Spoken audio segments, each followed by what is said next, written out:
T'as le copain, ça joue bien. Et le discours de Trump à Davos, c'est juste un aveu de faiblesse, quoi. Moi, je vois juste que l'Amérique avoue sa faiblesse, avoue qu'elle est en perte totale, quoi. Hein, son discours, c'était juste 1 heure remplie de vide, quoi. Puis, oh, s'il vous plaît, je veux le Groenland, je veux le Groenland, je veux faire mon dôme de fer, mon dôme d'or, je sais plus quoi. Voilà, quoi. Hein, le premier quart d'heure de son discours, il passe le temps à dire l'Amérique est florissante, l'Amérique tout va bien, alors que ils sont aux 2 doigts de la guerre civile là-bas. Hein. Les prix, non, les prix chutent pas. Quoi. C'est tout. Au fait, tout ce qu'il a dit, c'est un mensonge. Quoi. C'est tout l'inverse. Quoi. Hein, qu'il dit qu'après, il est là, oui, on va faire notre dôme. Ça, les Iraniens, on a vu qu'en Israël, le dôme de fer marchait. Je suis désolé, on a vu que ça marchait pas leur dôme, hein, que les Iraniens, ils ont su passer au-delà, ils ont su les bombarder. D'ailleurs, c'est pour ça que là, les Américains, ils n'ont pas attaqué l'Iran dernièrement, là, aux dernières manifestations. Ils ont dit non, nous n'intervenons pas. Ils ont dit ils allaient intervenir, puis au dernier moment, ils ont dit on va pas intervenir, quoi. Donc déjà, tu vois, ah, on est vos alliés, on vient vous aider. Donc tu as l'espoir qu'ils viennent t'aider, puis au dernier moment: «Ah ben non, on vous aide pas quoi, on vous laisse tomber comme des chiens quoi». Hein? Non, ils ont pas été aidés, ils ont pas été attaqués cette fois parce que c'est Netanyahou qui a pleuré et qui a dit: «Non, non, non, notre dôme de fer, si l'Iran nous attaque avec des missiles, on le supportera pas quoi». Ils ont vu il y a 6 mois en arrière leur dôme de fer machin, c'était de la merde quoi, puis que les Iraniens ils avaient de la riposte. Je te dis là, on te montre aujourd'hui en Iran, il y a les manifestations, c'est sanglant, machin et tout. Alors oui, c'est sanglant, oui, il utilise des balles réelles, mais c'est les mêmes, c'est la répression des manifestants est la même que la répression des gilets jaunes. C'est la même répression. Alors pas la même puissance, c'est pas létal. Macron n'utilisait pas des balles réelles, il utilisait des LBDD, il a crevé des yeux, mais c'est la même répression, quoi. C'est les mêmes forces, il utilise l'armée, il utilise hein, la police, l'armée, face à des manifestants qui légitimement ils demandent quoi? Juste plus de pouvoir d'achat, ils sont comme les gilets jaunes, quoi. Hein, ils veulent des meilleures conditions de vie et tout, quoi. Regarde aux États-Unis, ICE, le mouvement ICE aussi, quoi, qui est soi-disant utilisé pour contrôler les immigrés, pas pire bité, hein, contrôler les immigrés et tout, il est aussi utilisé contre les citoyens américains, quoi.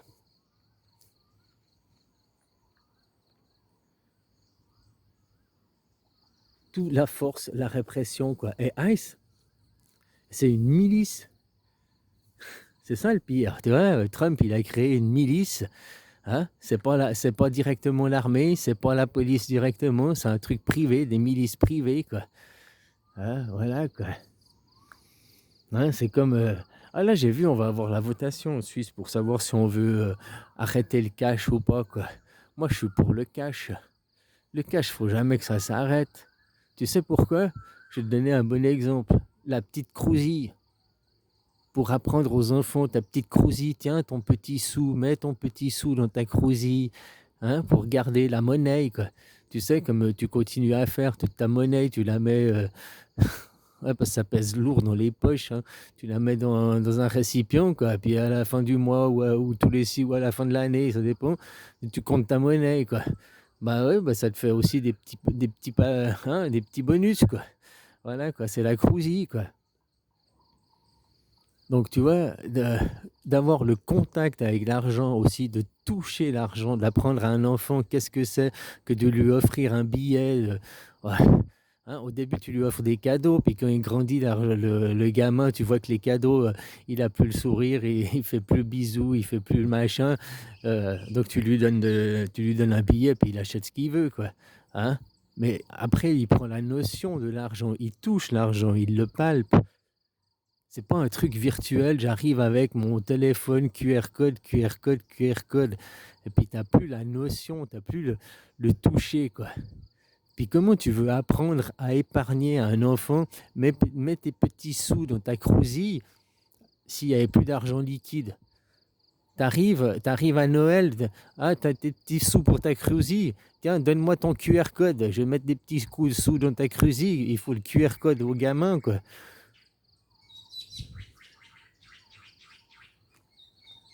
Donc, tu vois, dans l'apprentissage, c'est important d'avoir ce contact avec l'argent, d'avoir avec les sous, quoi. Un sou, moi je me rappelle, un sou, c'est 5 centimes. Hein. Un sou, tu pouvais t'acheter un petit bonbon, des bonbons grenouilles à l'époque, quoi. Comme ils étaient bons, quoi. Bon goût de pomme et tout, quoi. 5 centimes. Après, ils ont passé à 10 centimes, quoi. Et c'était moins bon, ils avaient moins le goût de pomme, quoi. Tu vois, ils ont doublé de prix et puis ils ont baissé en qualité, quoi. Le capitalisme, c'est toujours comme ça, quoi. Hein, au début, c'est bon, c'est machin et tout. Et puis après, voilà, quoi. La qualité baisse et les prix augmentent, quoi. Tu te fais niquer de deux façons, quoi. Parce que faire baisser la qualité du produit sans toucher au prix, c'est déjà toucher au prix, quoi. C'est ce que je veux dire. Si ton produit il est 2 fois moins bon en qualité, il devrait être 2 fois moins cher en prix, quoi. Enfin, pas tout à fait, mais tu comprends l'idée, quoi. Ah, voilà, quoi. Donc, qu'est-ce que c'est qu'un sou, quoi? Ah, oh, tiens, mon grand-père, il me disait, je te donne 100 sous, quoi. 100 sous, c'était 5 francs, quoi. 5 francs, c'est 100 sous, quoi. Hein? Nous, nous, à l'époque, c'était rien, mais à l'époque, mon grand-père, que lui, il travaillait, puis 100 sous, c'était aussi mon apprentissage et tout, c'était son salaire de la journée, c'était son salaire. Hein? Je sais plus combien ils avaient de salaire à l'époque, mes grands-parents, quand ils travaillaient à 20 ans. Mais je veux plus dire des conneries, mais c'était dans les 200 ou 500 francs suisses pour un mois de salaire, ou même pas, quoi. Je crois que c'était moins. Je sais plus ce que c'est. Puis maintenant, on parle de 5 000, on parle de 15 000. Mais à l'époque, ils touchaient moins en valeur. Ils touchaient peut-être que 500 francs de salaire, 600 francs de salaire, mais ils avaient beaucoup plus de ces 500, 600 francs dans leur poche représentaient beaucoup plus de puissance de pouvoir d'achat que les 5 000 ou 6 000 que tu as aujourd'hui et maintenant dans ta main, quoi. Tu comprends ce que je veux dire? Donc c'est bien joli d'avoir un chiffre. Ouais, j'ai un gros chiffre, j'ai un gros salaire, j'ai 5 000, 6 000, mais ton pouvoir d'achat par rapport à nos grands-parents qui, eux, ils avaient 500, le pouvoir d'achat qu'ils avaient, hein, eux, ils avaient 500, il n'y en avait qu'un qui travaillait, ils arrivaient à élever 2 enfants, à avoir une voiture, à s'acheter la télé, à avoir une vie dans la dignité, quoi, à partir en vacances, à avoir le chalet, machin et tout, quoi. Que maintenant, c'est plus possible. Hein. C'est 5 000, 6 000, un il travaille, il faut que les deux ils travaillent pour que ça te fasse de 10 12 000 pour pouvoir avoir la même qualité de vie, quoi.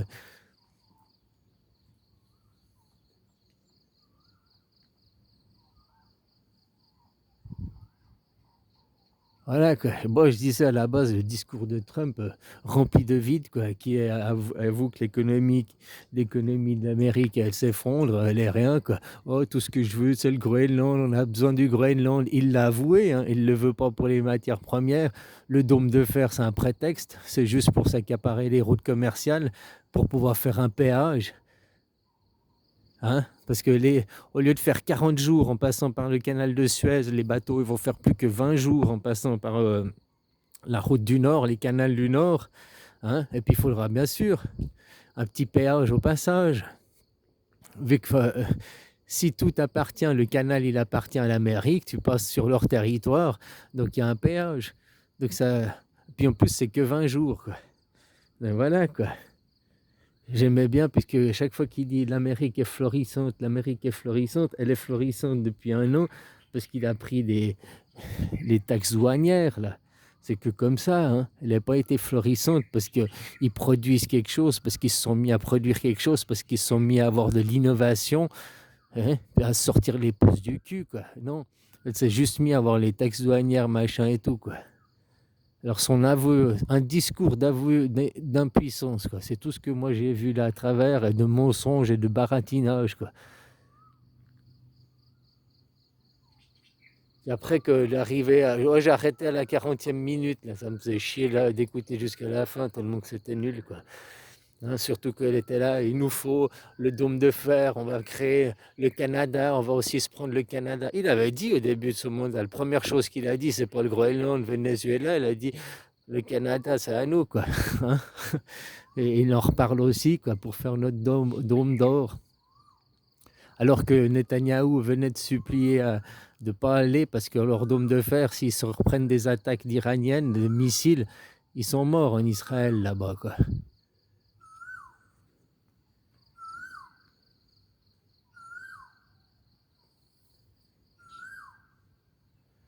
Faudrait que les gens vous bougez un peu le cul pour une démocratie directe. Mais vu qu'en France, on séparément bloqué et tout, moi je croyais que c'était de la France, ça devrait émerger des manifestations, mais peut-être c'est d'Amérique.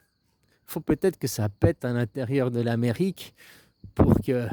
Parce que c'est aussi ce que Trump il cherche à faire, hein. Que tu as des problèmes à l'intérieur de ton équipe, pour ressouder ton équipe, recréer un mouvement nationalisme à l'intérieur de l'Amérique, rien de tel qu'une guerre avec une nation extérieure, quoi. Pour recréer, ressouder à l'intérieur du pays le nationalisme. Parce que s'il n'y avait pas tous ces ennemis extérieurs, toutes ces causes que Trump il est en train de chercher à l'extérieur, d'attaquer le Groenland, bah, ça va peut-être aussi souder l'Europe, ils vont enfin finir par s'unir. Mais ça empêche aussi l'éclatement de l'Amérique, hein, parce que je te jure, l'Amérique, elle a 2 doigts de la guerre civile, là. Parce que contrairement à tout ce qu'il disait dans son discours, les prix n'ont pas baissé. Non, les prix, c'est plus cher. Les gens ils sont pris à la gorge, pris en étau, quoi. Encore plus qu'avant. La classe moyenne crie famine maintenant. Ils n'ont plus les moyens. Donc ça a 2 doigts de l'éclatement là-bas, quoi. Et c'est ça que tout est dirigé par les médias. L'image. Si tu ne montres pas les images, hein, tu vois, chaque fois que moi je croyais jusqu'à ce que je voyais cet Américain, quoi, et puis qui m'explique que dans sa ville, il a vu ICE s'attaquer à des Américains, des purs Américains, quoi, juste parce qu'ils étaient anti-Trump, ou même pro-Trump, s'en fout, quoi, juste parce qu'ils demandent à bouffer, quoi.